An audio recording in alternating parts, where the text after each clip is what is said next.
উত্তেজনার পরিণাম কি ভালো হবে? আর এসপার নয় ওসপার একটা হয়েই যাবে। হয় ও মরবে নয় আমি মরবো।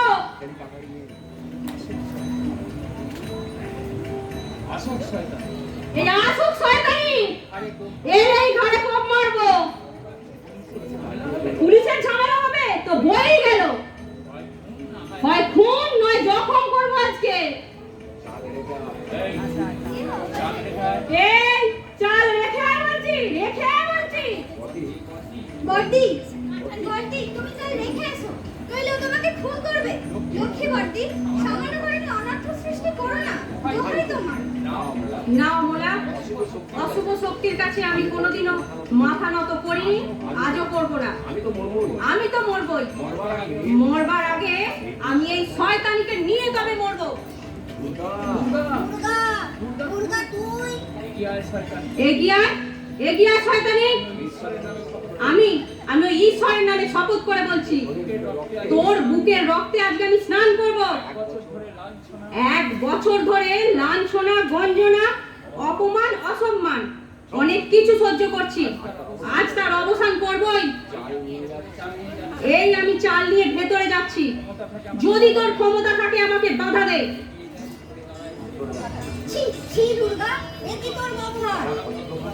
যারা ভদ্র ভাষা বোঝে না, পরের মেয়ে যাদের ঘরে বাঁধি, এইভাবেই তাদের শিক্ষা দিতে হয়। মা, তুমি কি ভাবছো একদিনে দুদিনে আমার পরিবর্তন হয়নি? এরা প্রতিদিন তিলে তিলে আমাকে খুন করেছে, মুছে দিয়েছে আমার বুকের স্নেহ, মমতা, ভালোবাসা। তাই আমাকে আজকে এই পথ ধরতে হয়েছে মা,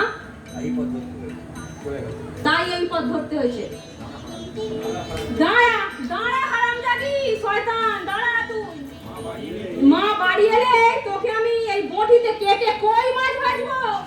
ছি মা, ওনা তোমার বড় বৌদি। এই তুমি আর চোপানের কথা বলো না তো। একটা ডাকাত তো পেটে ধরেছো। এই কোন লজ্জায় এই বড় মুখ দেখাতে এসেছো? এই আজ বটি দেখতে পাচ্ছ, এই আজ বটি দিয়ে তোমার মেয়েকে আজ কাটবো আমি। তুমি না ভদ্র ঘরের মেয়ে, এ কি তোমার মুখের ভাষা? মাসিমা, মাসিমা ওদের সঙ্গে আপনি তর্ক করবেন, আপনি আসুন আমার সাথে। এত বোকা আমাকে পাসনি। নিজের স্বার্থটা আমি ভালোই বুঝি, তাই এই কাঠারিটা আর চালালাম না, নইলে এই এক কোপে সাবার করে দিতাম।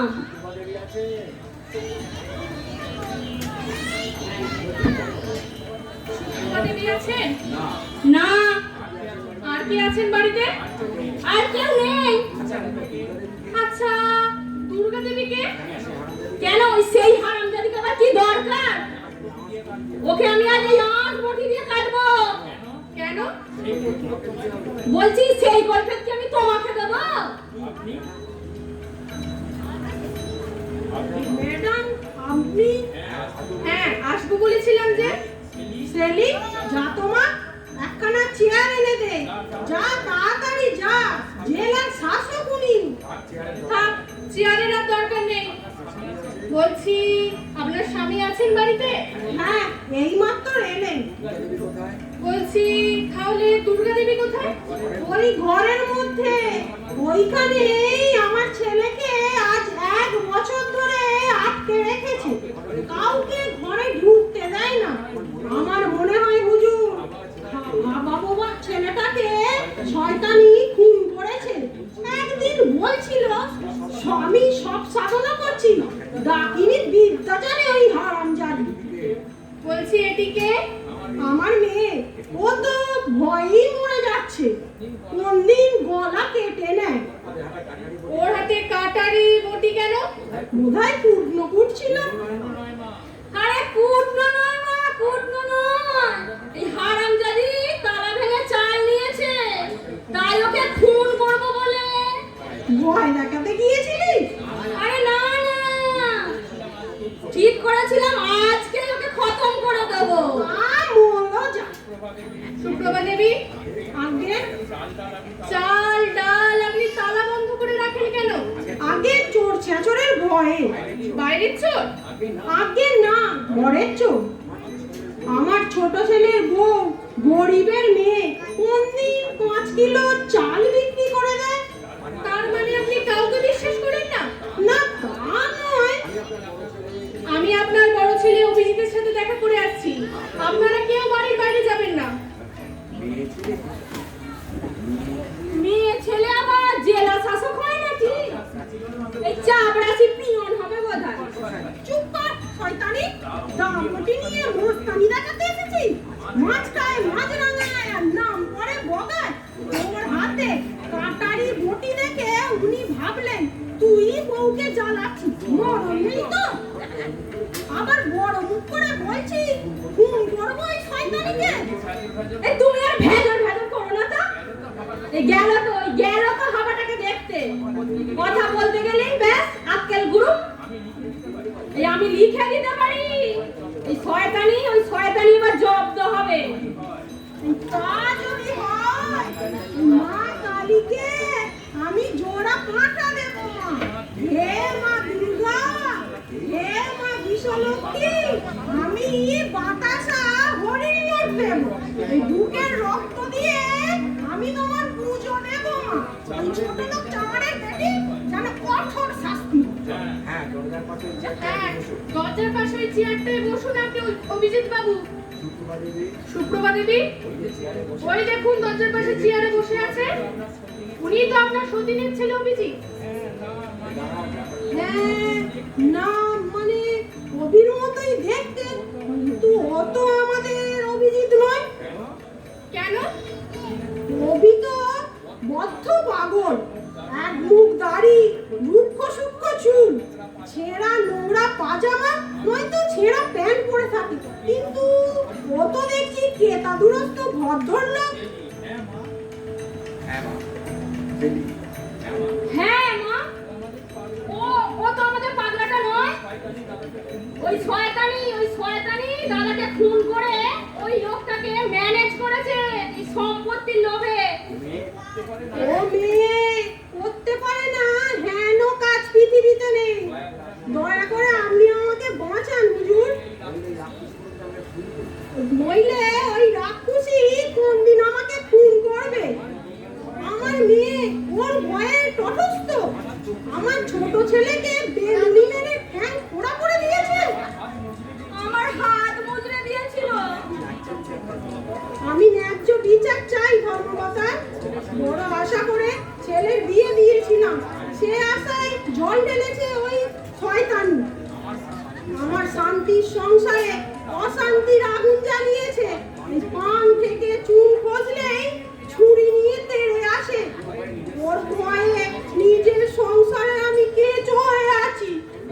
দুর্গা দেবী বলুন, আপনার কোনো অভিযোগ আছে এদের বিরুদ্ধে?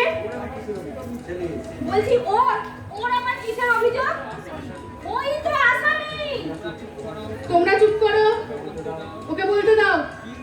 কিন্তু আমি তোমাকে চুপ করতে বললাম না? ঠিক আছে বলুন দুর্গা দেবী। আমার স্বামীকে তার বিমাতা শিশুকাল থেকে ঘুমের ট্যাবলেট খাইয়ে স্লো পয়জন করিয়ে দিয়েছে। মিথ্যে মিথ্যে সব মিথ্যে কথা। আপনি চুপ করুন, বলুন দুর্গা দেবী। একটা সুস্থ মানুষকে সুপরিকল্পিতভাবে জড় পদার্থে পরিণত করেছেন এই মহিলা। তার প্রমাণ দেবেন আমাদের বাড়ির ডাক্তার মনিম সান্যাল বাবু। বিষয় সম্পত্তি থেকে সতীনের ছেলেকে বঞ্চিত করবার জন্যই এই চক্রান্ত করেছেন উনি। আমি ওয়েট, তারপর বলুন। প্রথমে উনি ওনার নিজের ছেলের জন্য আমাকে দেখতে যান। যৌতুকের বাড়াবাড়ি দাবি শুনে আমি তার প্রতিবাদ করে উঠি। আপনি নিজেই প্রতিবাদ করেছিলেন? হ্যাঁ, আমি ওনার সঙ্গে তর্ক করেছিলাম। সেই আক্রোশেই উনি আমাকে সায়স্তা করবার জন্য ওনার নির্বোধ সতীনের ছেলের সঙ্গে আমার বিবাহ ঠিক করেন বিনা যৌতুকে। আপনার মা বাবা পাত্র দেখেননি? পাত্র দেখেছি, কিন্তু অভিজিতের সঙ্গে আমাদের কথা বলতে দেয়নি এরা। আপনি? উনি আমার মা। I see. তারপর কি হলো বলুন। বিয়ে হয়ে প্রথম এই বাড়িতে এলাম। কোনো উৎসব নয়, কোনো অনুষ্ঠান নয়,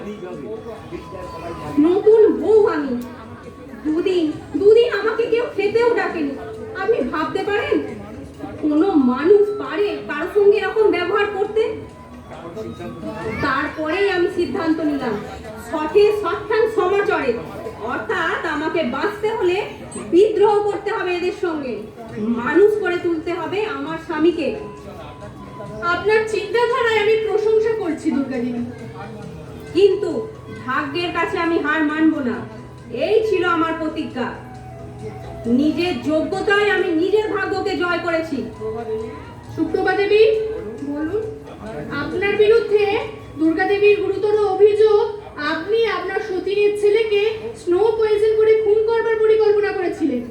আপনার কিছু বলবার আছে? বিশ্বাস করুন হুজুর, কবিকে আমি খুন করতে চাইনি। আমি ভগবানের নামে দিব্যি খেয়ে বলছি, কবিকে মারবার ইচ্ছা আমার কোনোদিনই ছিল না। বাচ্চা ছেলে, মা নেই, ভীষণ চেঁচাতো, তাই ওকে আমি ঘুমের বড়ি খাইয়ে ঘুম পাইয়ে রাখতাম। এটা তো আইনত গুরুতর অপরাধ। ক্ষমা করুন ধর্মকর্তা, অপরাধ আমি স্বীকার করছি। দয়া করে আপনি আমাকে বাঁচান, বাঁচান। আমি অনেকগুলো কেস লক্ষ্য করে দেখেছি, মেয়েদের অশান্তির মূলে রয়েছে মেয়েরাই। পুরুষদের ভূমিকা এখানে গৌণ। মেয়েরাই মেয়েদের শত্রু। শাশুড়ি ননদ একটু যদি সহানুভূতি দেখায়, একটু যদি আন্তরিকভাবে নববধূকে গ্রহণ করে, অনেক অশান্তি এড়িয়ে চলা যায়। আমাকে ক্ষমা করুন। আমি নয়, ক্ষমা করবেন দুর্গাদেবী। উনি যদি কেস তুলে নেন, কেস আদালতে উঠবে না। আপনার মেয়েকে বলুন ওনার কাছে ক্ষমা চাইতে। আমি ক্ষমা চাইবো না ওই শয়তানির কাছে। তোমাকে আমি লাস্ট ওয়ার্নিং দিচ্ছি, বৌদির পায়ে ধরে ক্ষমা চাও, নইলে পুলিশ রাখতে আমি বাধ্য হব। সুপ্রভা দেবী, আপনার মেয়েকে বলুন দুর্গা দেবীর কাছে ক্ষমা চাইতে, নাইলে ওকে আমি জেলের ঘানি টানিয়ে ছাড়াবো। আমি নিজের চোখে দেখেছি, কাটারি নিয়ে ও দুর্গা দেবীকে খুন করবার পরিকল্পনা করছিল। আমি চুপ কর সূর্যমুখী, শিগগিরই ক্ষমা চাবো ওর কাছে, নইলে মুন্ডো ঝাঁটা দিয়ে বাড়ি থেকে দূর করে দেবো। কি বলছিস শুনতে পাসনি? লক্ষ্মী ছাড়ি বেহায়া। তুমি আমাকে ক্ষমা করো বৌদি। আমিও তোর কাছে ক্ষমা চাইছি মা। না মা, আপনি কেন ক্ষমা চাইবেন? আপনি তো আমার গুরুজন। আমাদের সমাজে যে জিনিসটার অভাব, সেটা হলো ধৈর্য এবং পরম সহিষ্ণুতা। ছোটখাটো ভুল, ক্ষুদ্র ক্ষুদ্র স্বার্থ যদি আমরা মেয়েরা ত্যাগ করতে না শিখি, সমাজ নদীতে তো তুফান উঠবে। ইচ্ছে করলে এগুলো এড়িয়ে চলা যায়, গড়া যায় সুখের সংসার। যেন প্রতি ঘরে ঘরে এমন এক দুর্গার জন্ম হয়। আপনার কথাই ঠিক। আমি জানি না এই ব্যাপারটা, লালাটা দিনারি আমি জানি না গানটা বাজা, গানটা কোথায় গেছিলেন? কেন দায়িত্ব নেন কেন এরকম?